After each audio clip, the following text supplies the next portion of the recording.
to understand which one is the lie in the meantime. Right. Good to go. Right. Yeah, I need to move that. Otherwise, it just looks like. Tell me two truths and one lie about yourself, and I have to understand which one is the truth. I've hidden one lie in my presentation, and you have to guess what it is. No, that's not true. Okay, cool. Are we good? We're good. Okay, I've been speaking.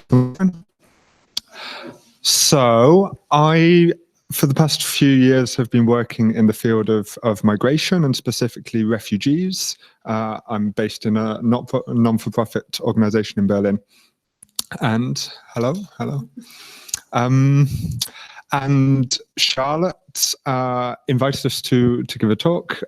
She said, I'm doing a symposium about food, and it would be great if you could do a presentation about migration and food and how those two relate. And I thought that sounds fascinating. I don't know anything about food. So I don't claim to be an expert, but it's been fascinating to sort of look into this a little bit more closely. One of the things I like about migration and working on it is that it leads you super quickly to really deep, important questions about, like, where do I feel safe? Where do I belong? Where do I come from? Questions about, like, identity. And one of the reflections I've had preparing this today is, if there's one topic that sort of goes deeper in our sense of sort of being a human than migration and identity, it might be what we eat and food. And it turns out that when you look for it, the intersections, the connections between food and migration are sort of all over the place in the drivers that lead to forced migration, and when it comes to integration in host societies. And so we're going to try and cover a few different angles. Okay. So thinking about the causes of forced migration and refugees, probably the first association for a lot of people is sort of violence and political unrest and wars and so on. And it would be true to say that food insecurity and food shortages is another major factor in displacement and forced migration, but it would be more true and more salient to say that those two things, violence and unrest and food shortages, are very frequently sort of intertwined, and there's an interplay between the two. And Francis, you touched on this in your presentation this morning. And one example where you can see that in action is from your part of the world in East Africa, the famine in Somalia in 2011. And at the time, in the international media, this was reported as a consequence of a drought that they had that caused crop failure and so on. A more accurate description is there was a period in the months and years before of unrest and violence and the blocking of humanitarian access for political reasons, and then a major drought hit, the biggest drought in 60 years. And so it was the drought on top of a weakening of the system. So there was very little resilience left in the system. There were no structures to be able to mitigate the crisis that then unfolded. And it's estimated that 250,000 people died as a result of that famine. And on top of that, a huge number of people were displaced. Most of them heading over to the border, the Kenyan border, to Dadaab, which was the largest refugee settlement in the world. Over 160,000 Somali refugees came to Dadaab at that time, and most of them seem to still be there yet now, 8 years later. So that's one instance of violence, unrest, exacerbating food shortages or pressure on food supply, but the causation goes in both directions here. So thinking about the Arab Spring, several commentators have pointed to or argued that in the years leading up to the events in 2010-11, there was increasing strain on food supply and rising food prices, which led to a higher level of volatility and political volatility across the Middle East and North Africa, which was a big contributing factor to what became a series of revolutions. And some of you may remember the sort of spark moment, or the catalyzing moment, was the suicide of a young Tunisian man called Mohamed Bouazizi, who was actually a market trader and selling vegetables at the market. And he set fire to himself in a public square in protest against the authorities, who would confiscate his wares and withdraw his license to trade, so he wasn't able to make a living. So it's interesting that the structures of food supply and food distribution were actually very present in that catalyzing moment of the Arab Spring, and people also in relation to the Syrian civil war have pointed to droughts and pressure on food supply in the years leading up to the conflict. I want to take a moment. So I go to quite a lot of conferences about migration, and often it can get into quite a dry technocratic mode, and these people, and we're all there and we talk about flows, this, and policies, that, and stuff, and it's all an important conversation. It's mostly important conversation, but I think what I experience sometimes is a disconnection from what's actually a very human situation. And I'd invite you to take a moment to reflect about the lived reality, or the emotional reality of what it means to be forced to leave your home and your home country and everything that represents, and move to somewhere else. And speaking personally, that hit home hardest for me in 2016. I was doing some research in Lesbos in early 2016, and speaking to some of the people in the camps there, and also on the beaches, seeing the beaches, and strewn at that time with life jackets and with boats discarded from people who'd made the crossing from Turkey. And I found it a very moving experience for a number of reasons. But what it made me realize is that is not something that you would do voluntarily if you had a bunch of other good options. This is, we're talking about an act of desperation and something to put you in that position.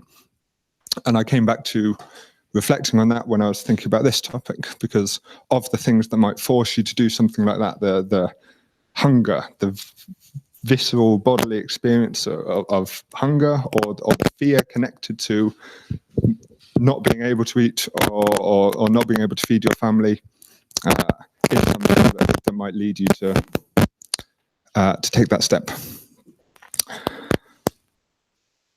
So talking about Lesbos leads us on to talk about Europe.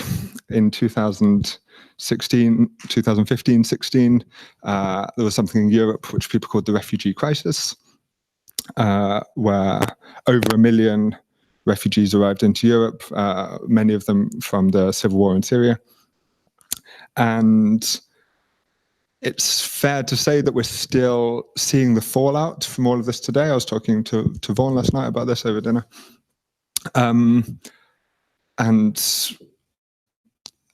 I mean, it came very close to toppling the government of Angela Merkel in my adopted home country of Germany.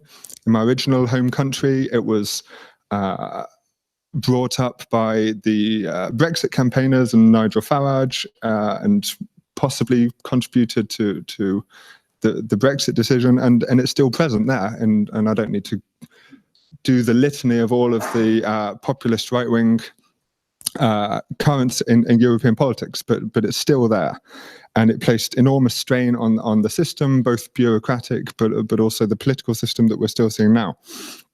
And the point I want to make, without wanting to be too alarmist, is so there were over 1 million refugees in that so-called crisis, and it could become a lot more acute. It wouldn't take much for the situation in Europe to become a lot more acute in terms of number of refugees arriving. To set it in a bit of context, worldwide, the estimated number of displaced persons is 68.5 million today. The majority of those are internally displaced within their own countries, but around 22 million of those are refugees who've fled to a different country. And at the peak of the crisis, the European crisis in 2015-16, only about 6% of those refugees were arriving into Europe. 80%, over 80% of them are in low to middle income countries. So bring it back to the topic of food. And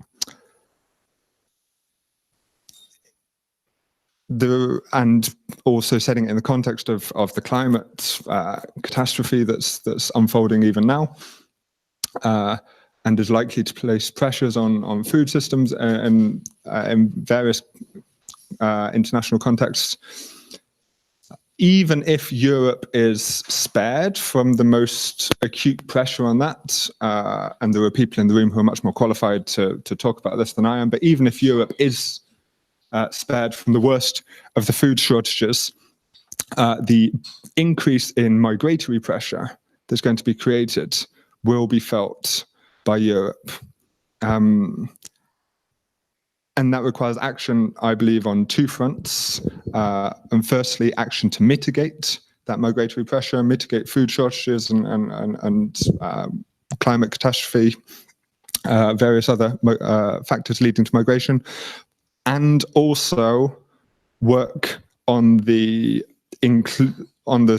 side of receiving and including and integrating people as they arrive into Europe, to up our game from what was possible in 2015-16, which brings us actually to the area which we both spend most of our time working on, this inclusion piece.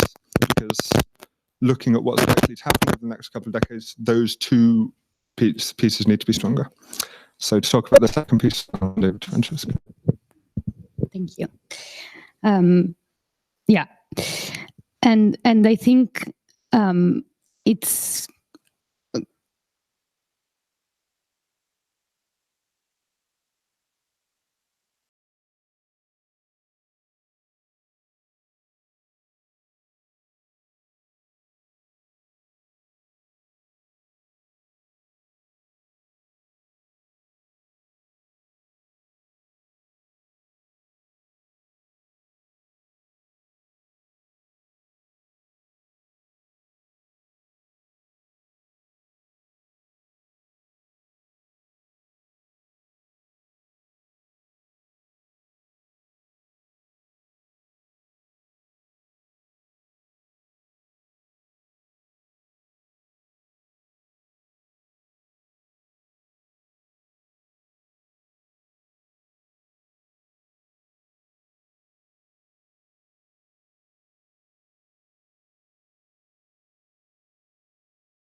mandate to provide services. So they have to approach these topics also in a pragmatic way. And they really are the ones that will bear the cost if integration and inclusion doesn't work.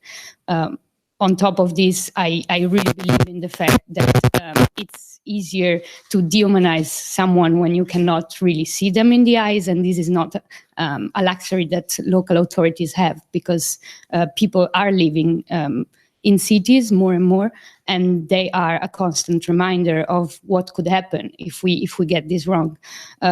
So I think at the local level, there is way less space for ideological discourse, and there is instead a space for hope, because we have seen it in the last so-called crisis, and we've seen it before, and we continue to see it.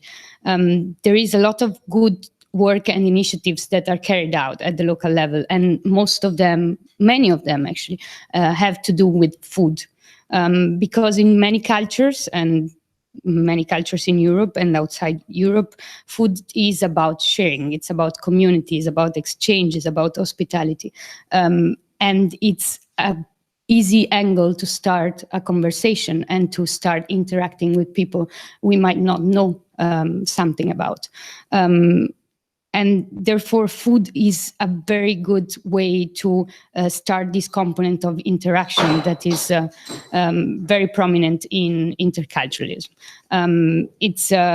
Food is bringing people from different backgrounds together that might not have crossed paths in another way.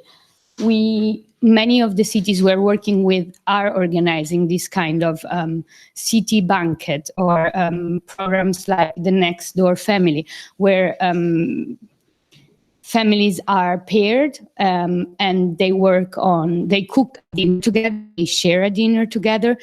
If it goes particularly well, they will come up with some sort of meal that is drawing from both traditions. If it's not, it's still a way to really facilitate this conversation and to let people know each other, because it was mentioned yesterday several times, if people do not know each other, it's way easier to not care about what's happening to these refugees. But the moment you start knowing someone that is in that situation, it becomes like your duty to actually make sure that false rumors are not spreading, or that people are not being attacked in the street just because they might resemble a refugee. So it's really helping us in changing the narrative to promote a sense of sophistication and capability of people, and to stop the circle of dehumanization. Another very good project that was carried out by also UNHCR, the City of Paris, the City of Strasbourg, is the Refugees Food Festival, where a refugee with a background in cooking would be paired with a famous restaurant in the city, and they will be working with the local chef to come up with a meal for people that would want to eat it. Restaurants were, of course, fully booked weeks in advance, and some of these people have also managed to enter then the labor market through this, because they have proven their skills as chef and as cookers. I have to say, my favorite restaurant, well, not really a restaurant, but my comfort food in Strasbourg in this moment and for the past 3 years has been Momo Le Tibetan, which is actually a small shop of momo that are the Tibetan dumplings, that was created thanks to this refugee food festival, because this guy with a Tibetan background as operated with some of the restaurants in Strasbourg, and through that he managed to create his own network of clients and, of course, open its own restaurant. But there are a lot of other examples of employee. This is the other issue that food and the other food and integration, because food, all the food sector is oftentimes a way for refugees, asylum seekers, migrants, newcomers, however we want to put an etiquette, whatever etiquette we want to put, label we want to put, for them to enter the labor market or to start their own enterprise. This we have seen in Italy. Well, in my city of Milan, actually more than half of the pizza places are owned by Egyptian, because of course Egyptians have a tradition of bread making that makes very appealing for them to then transfer on pizza. But well, Ben was saying he never thought too much about food. He doesn't know much about food, and I will say it's because he's British and German, because as an Italian, of course, you know so much about food all the time. And for me, like, pizza is actually what diversity advantage is about, because pizza is made with ingredients that are coming from all over the world, and they are re-elaborated, and in the end, the result is bigger than the sum of the parts. So when we allow diversity to really play a role, so when we accept that other cultures also have something to bring on the table, that they might be able to solve some of the problems we have because they come from a different mentality, and maybe they could, just because the person in front of us doesn't speak the language very well, doesn't mean that it's not bringing a lot of background experience.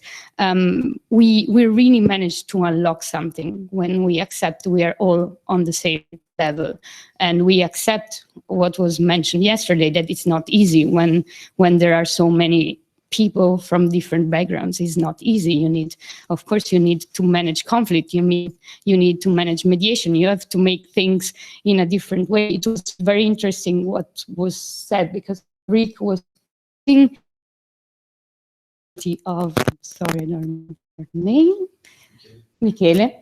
And he said, well, you become very good at communicating when you have to speak to a class of 19 different nationalities.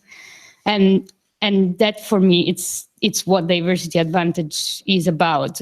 We all become better once we start negotiating with other people at the table. We all increase our skills and our abilities when we work with others, and we make compromises sometimes, but good ones. Well, there was one last piece of information that, well, it's a thought that when we were discussing how to speak about this, I was also working on gentrification because of, well, my program. A lot of the cities we're working with, of course, is going through a process of gentrification, which you cannot label as negative in general, because it's also allowed to desegregate some of the areas, but then it brings a lot of problems. So the point is when you stop the circle. But I had this thought that when we were speaking about food shortage as a source of actually displacement, this is not only happening in the African continent, this is actually happening in our cities, because in many of the neighborhoods where gentrification is happening, except beside the raising prices of rent and houses, what is really problematic for people that are living there is the fact that they cannot afford food anymore, because we create this food mirage where there is healthy food, always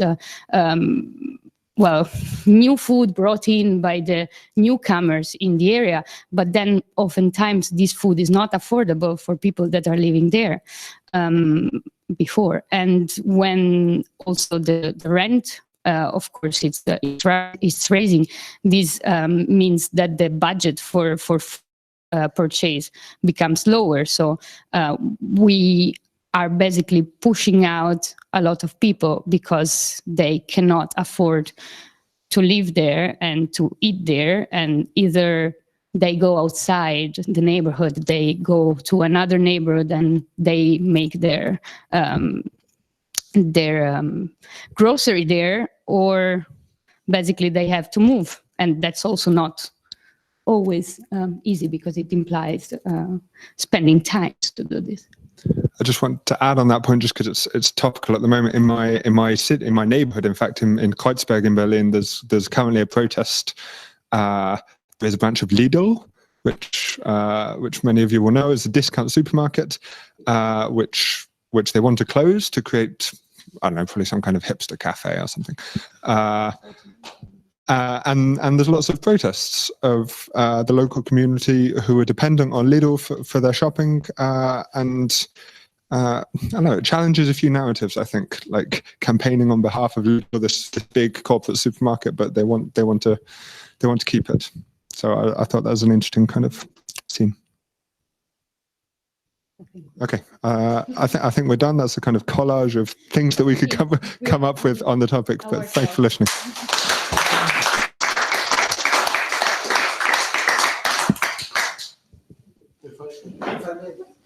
I was listening to you talking about Lesbos and stuff, and I've done a lot of work on migration stories. And I think one thing we as journalists, but we as people who are interested in this sort of issue, shouldn't allow anymore, or shouldn't play a certain game, is that there has been a division between, for example, refugees and what are called economic migrants. And the economic migrant is someone who just wants to get rich and they have no right to move. And that's a bunch of bullshit.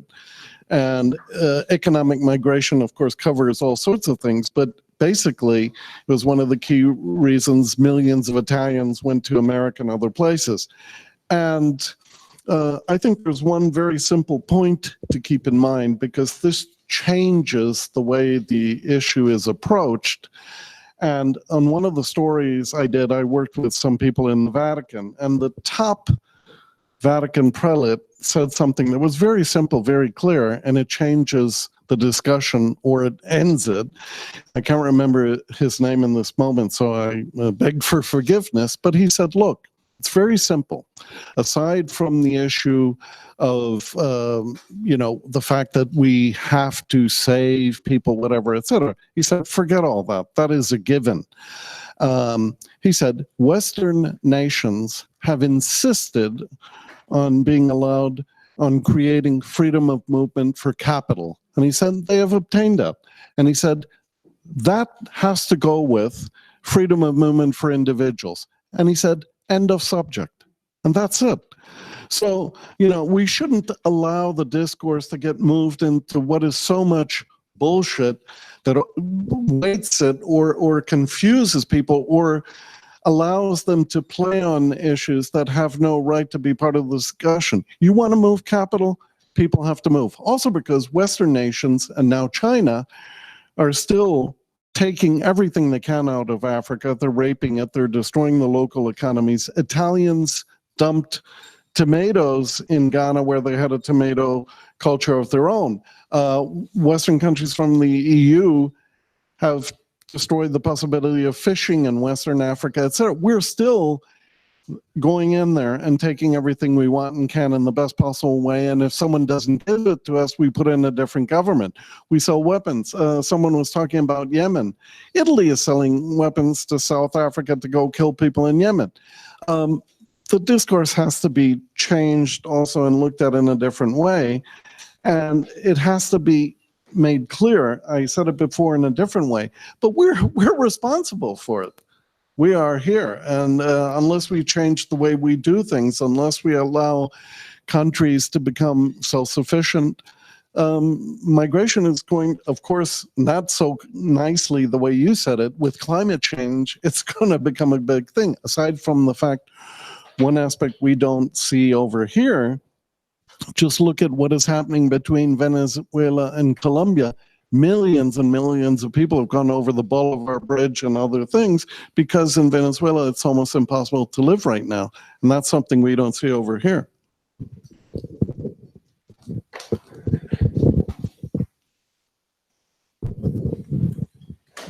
Actually, you suggest me two things and heard the previous intervention.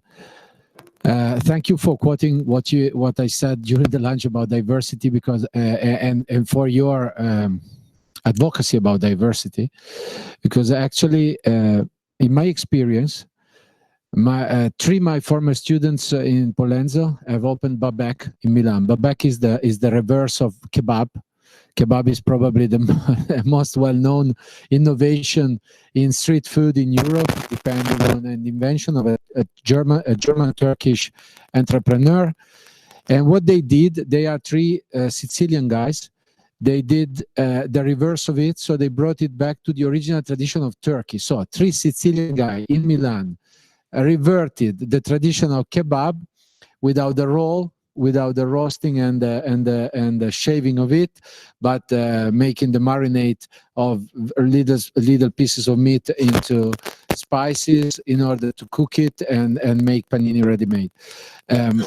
This is the good sense of diversity. So, and this is exactly how we have been shaping our food tradition until today, when we have become claustrophobic about what's xenophobic.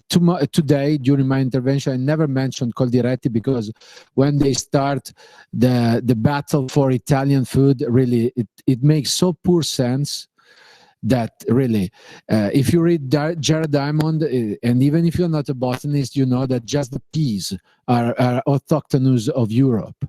All the rest is not European. So really, taking care of the European tradition makes no sense. And I reconnect to what the previous interventions, Francesca was elaborating the philosophy to justify the conquest of the Spaniard into America in the 16th century. And the philosophic basis of it, established on Roman law, was the right to roam and to visit every country, okay? And to visit every country, and one get this right to visit, and the nation had the right to defend the right to visit. So basically, the Europeans invaded America in order to defend the right to visit it. Okay, but this right to visit has been good until we have conquered the rest of the world. When the rest of the world started moving, then we forgot that we commissioned Francisco Vittoria this kind of very useful philosophy. So thank you for advocating about the diversity and the free movement, because as the previous intervention has said, the distinction between refugees and economic migration makes less sense really than a non-carbohydrate diet based on pizza, really, to me. Thank you very much.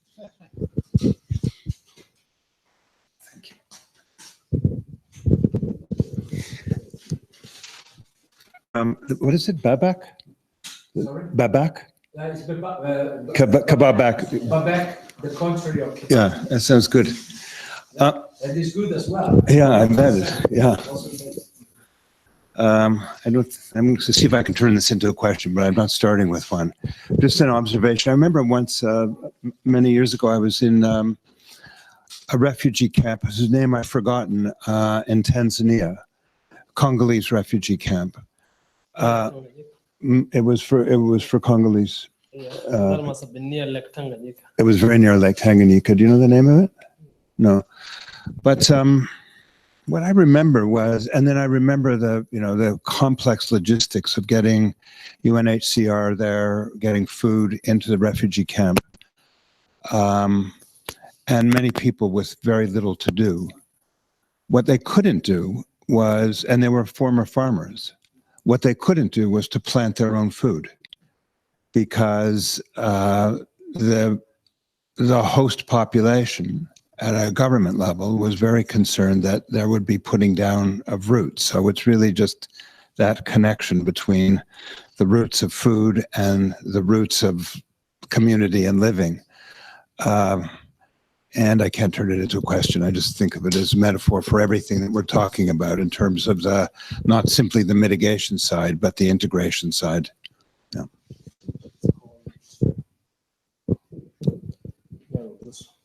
Guso? Nyaruguso.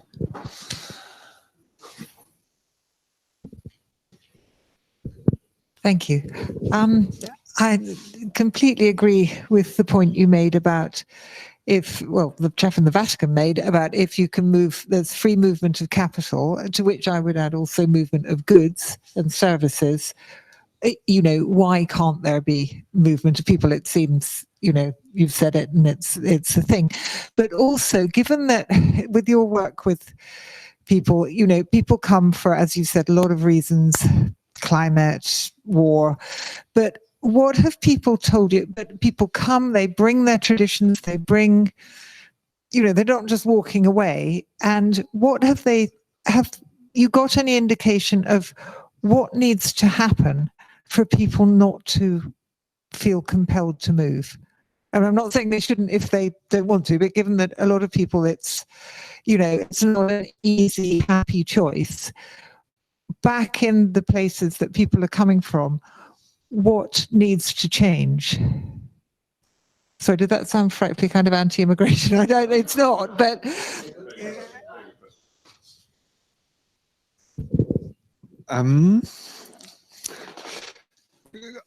Before that, can I take a run at what was discussed before by Wolf and others? Because I want to make a distinction between two different levels, because I agree with you. I agree with everything you said about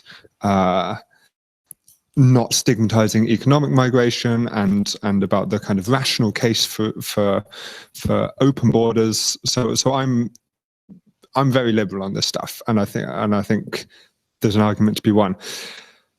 So if we're talking about what do we believe, yes, but there's a different conversation of how do we win that argument? How do we engage people who don't share our worldview? And we're not winning it at the moment. If you look at the Brexit Party, if you look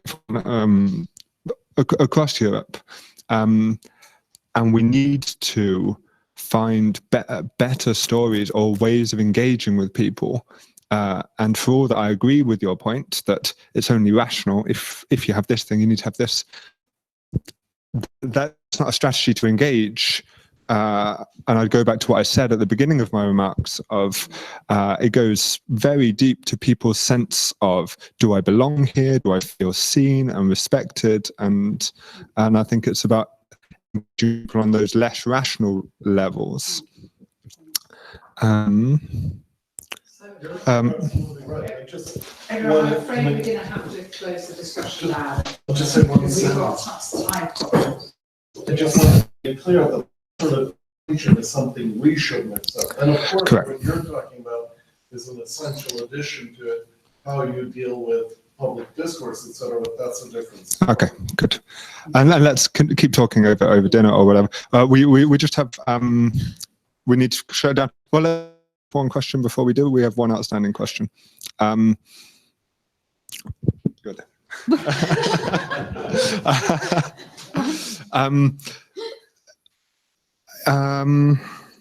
Tackling the causes of migration. I think it's an important shift that needs to happen and is happening actually over the last few years, is changing the lens from a humanitarian lens to a development lens. So it's less about wait until the crisis is actually happening and then fly in the food packages and build the camps. And it's about working with working to develop local economies and create prosperity. And also resilience against natural disasters, food shortages, and the rest. So it's about prevention rather than reaction. So I just wanted to say, but being committed to it, not just say let's help them at their place, and then the moment we actually support Tunisian oil, then it becomes not anymore to help them at their place. And it brings a lot of conversation that, again, we are not yet ready to have, because what you're saying is like in the case of like Italy is actually producing many of the weapons that are used in armed conflict. And so that would be a very easy way of helping them at their place if we would stop producing weapons. But then there is an entire conversation to have with people that are working in that sector, because they will have to be relocated in another sector, which to me is absolutely normal and no need to discuss this. But of course, it's something that touches the source of income of people that oftentimes are not skilled in other areas. So it's a system. It's complicated, which doesn't mean that it's not solvable. It's just that I think there are a lot of aspects that have to be taken into consideration. Okay, thank you so much.